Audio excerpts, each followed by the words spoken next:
In 1975, Lawrence Banks Sr. threw his infant daughter through a glass door, nearly killing her. More than 40 years and 5 murders later, he finished the job.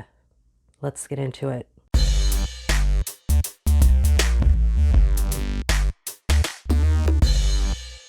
Hello and welcome back to my channel, to all my subscribers. And if you're new here, welcome. My name is Delaney. I'm a true crime writer and all-around murder nerd.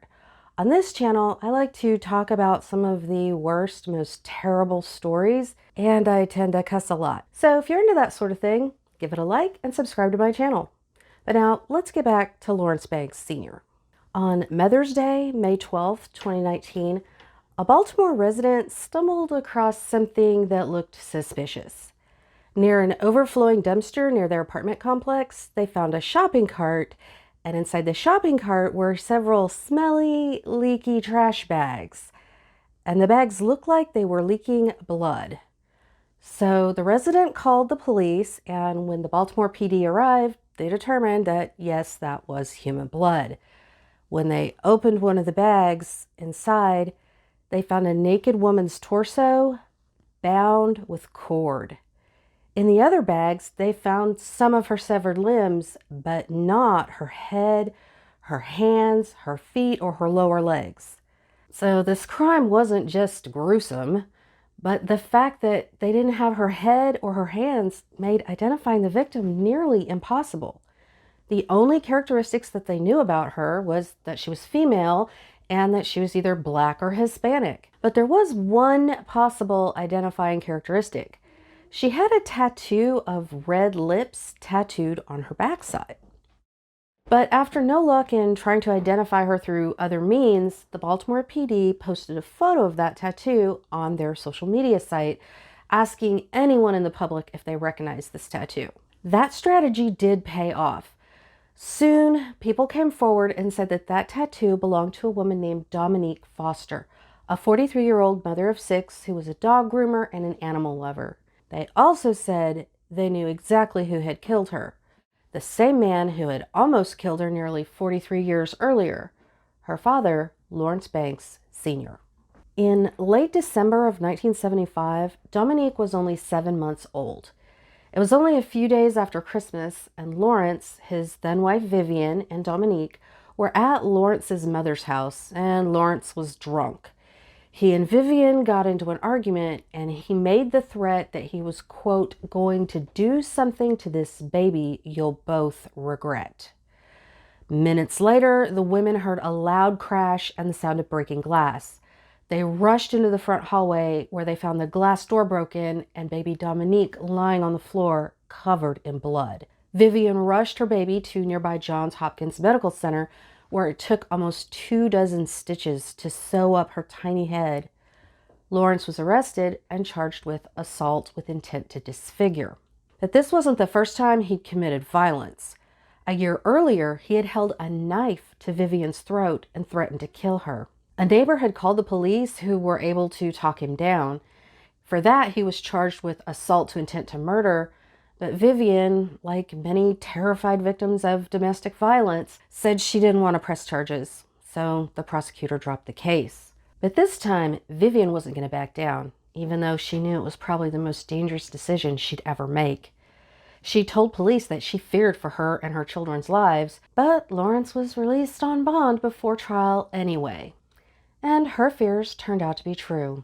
In April 1976, just days before the trial where Vivian would testify against him, her body was found hanging in the closet of her apartment. She was so badly decomposed that the medical examiner couldn't determine a cause of death. And even though the detectives on the case strongly suspected that Lawrence was the one who killed her, prosecutors didn't have enough evidence to charge him. To this day, no one has been charged in Vivian's murder, and it's not even listed as a homicide. But even without Vivian's testimony, Lawrence was convicted on that assault charge against baby Dominique and was sentenced to 15 years. In a pre-sentencing report from that time, an investigator wrote that Lawrence, quote, is a dangerous and hostile individual who has callous disregard for other people. He has high potential for violent acting out of anger and hostility. He is very impulsive and he is hypersensitive to the point of bordering on being paranoid. He also noted that, quote, he is not at all the person that he presents himself to be. He lies smoothly and talks smoothly. He is quite skilled at misrepresenting himself. But despite all that, he was released 3 years early in 1988 due to good behavior. But on the outside, that good behavior didn't last long.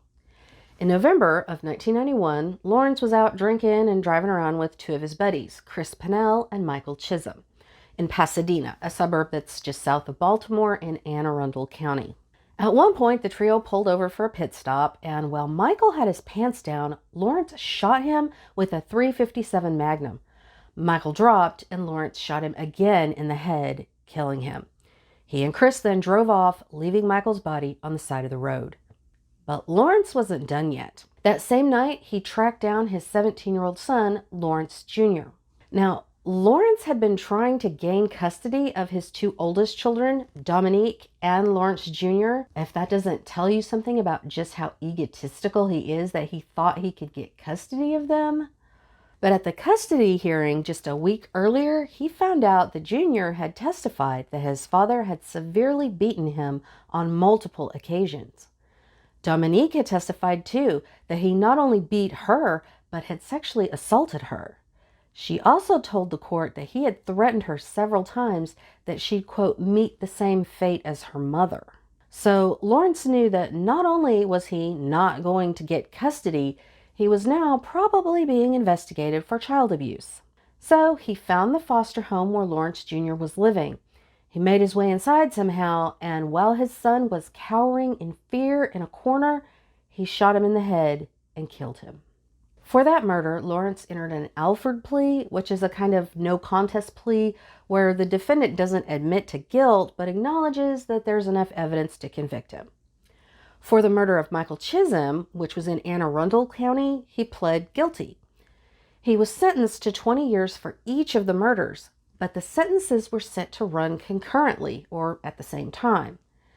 And according to Maryland law, inmates have the right to earn good time credits that allow them to be released early. So in October of 2002, Lawrence was given supervised release after serving less than half of his 20-year sentence. He changed his name to Malik Samartini, but I'm just going to keep calling him Lawrence because fuck that dude. He also got remarried, this time to a woman named Patricia, and he went right back to his old ways. From 2003 to 2004, Patricia filed for protective orders against him 3 times. Each one of those would have been a parole violation, but somehow his parole officer never found out about them. Then, in May of 2004, he was arrested for assault again. Patricia alleged that he'd tried to smother her with a pillow and strangle her with a vacuum cleaner hose. She also said that he'd held a knife to her throat and threatened to dump her body in the nearby Patuxent River. Sound familiar? He sat in jail after he was arrested for 9 months before being acquitted. Anyway, after that, he moved on to a new girlfriend whose name isn't listed in court documents. He moved in with her daughter, Lisa Brown, who was 22, and her 9-month-old granddaughter, Labria Brown, in a rooming house in Laurel, a town about 20 miles outside of Baltimore in Prince George's County. On December 1st, 2006, Lisa Brown filed for a restraining order against him. She alleged that he had slapped her during an argument over her mother babysitting Labria. But when Prince George's County Sheriff's deputies tried to serve him with that order, they couldn't find him. They tried to serve him 3 different times. And only a few hours after their 3rd attempt, on December 12th, 2006, neighbors at the rooming house called 911 after they heard shots fired. When police arrived, they found Lisa and baby Labria shot dead. The Prince George's County Sheriff's Office immediately suspected Lawrence. Duh. They called his parole officer and asked if they could pick him up on any kind of parole violation just to get him off the street. Luckily, he had 2. That protective order that Lisa had taken out and the fact that he had moved and not notified his parole officer. So he was arrested on those the next day. Prince George's County investigators worked to build a murder case against him, but again, they had no evidence. No murder weapon, no witnesses, nothing. So Lawrence was returned to prison to serve out the rest of his sentence, thanks to the parole violations, but he was never charged in Lisa and Labria's murders. He completed his sentence and was released in 2014. And that's when he began to focus his anger at Dominique. Dominique had lived in fear of her father all her life. Her husband of 19 years, Willie Foster, called Lawrence a monster who had long traumatized and abused Dominique. He said that Dominique had worked hard to keep her family away from her father for years. They even moved to North Carolina. But a year before her murder, Willie and Dominique separated and she moved back to Baltimore in order to live with her sister. She had recently struggled with addiction, but her family all said that she was working hard to overcome it. And despite her earlier fear of him, a few months after moving back to Baltimore, she reconnected with her father. Some sources say she even moved in with him at the Clark's Lane apartments. But whatever charm he had used to manipulate her into letting him back into her life soon wore off. He repeatedly told her he was disgusted by her drug addiction, and during one long rant over the phone, he told her that he didn't want her, quote, kissing his goddamn grandchildren, and that she's, quote, lucky I don't have a fucking pistol. He also texted his daughters that Dominique had contracted HIV and sent them video of her shooting up.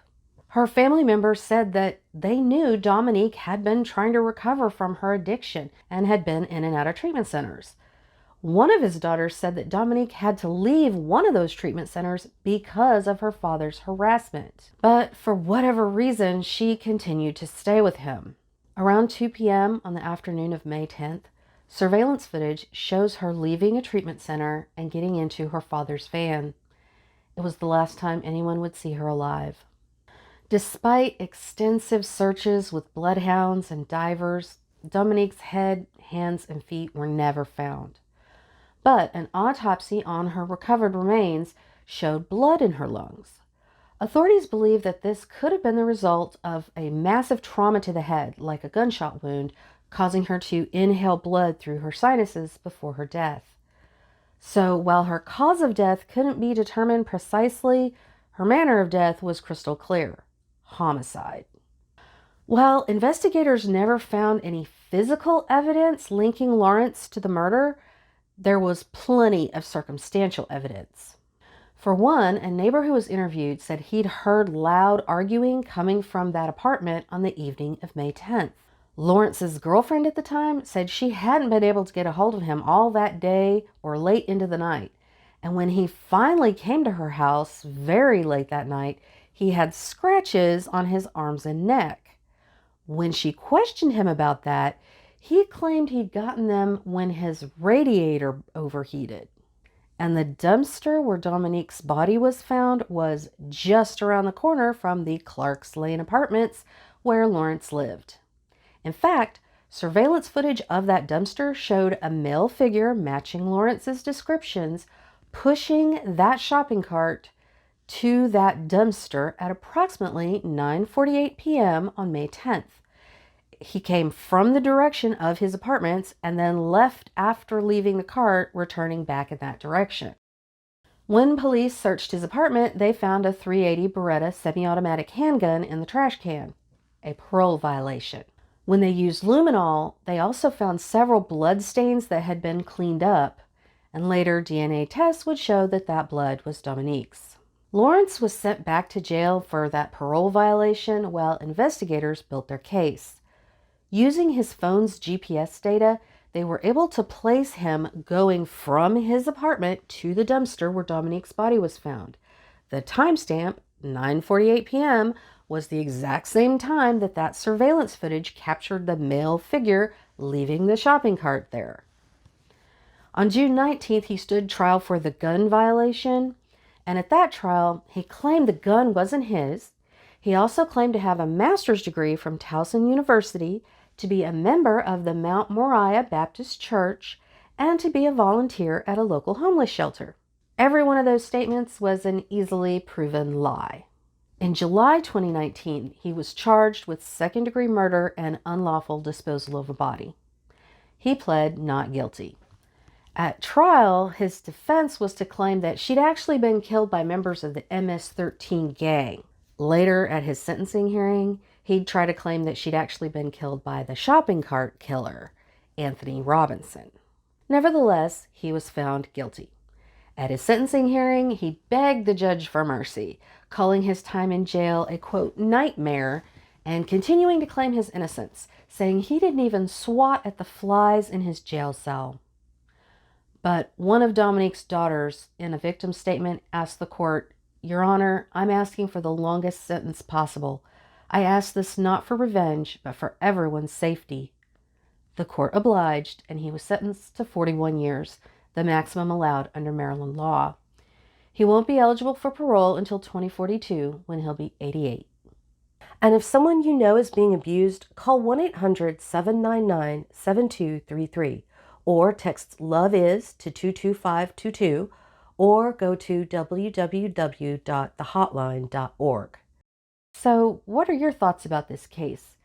Do you think he killed his first wife Vivian or Lisa and Labria Brown? Let me know in the comments. And if you enjoyed this video, please give it a like and subscribe to my channel. Till next time, Darklings!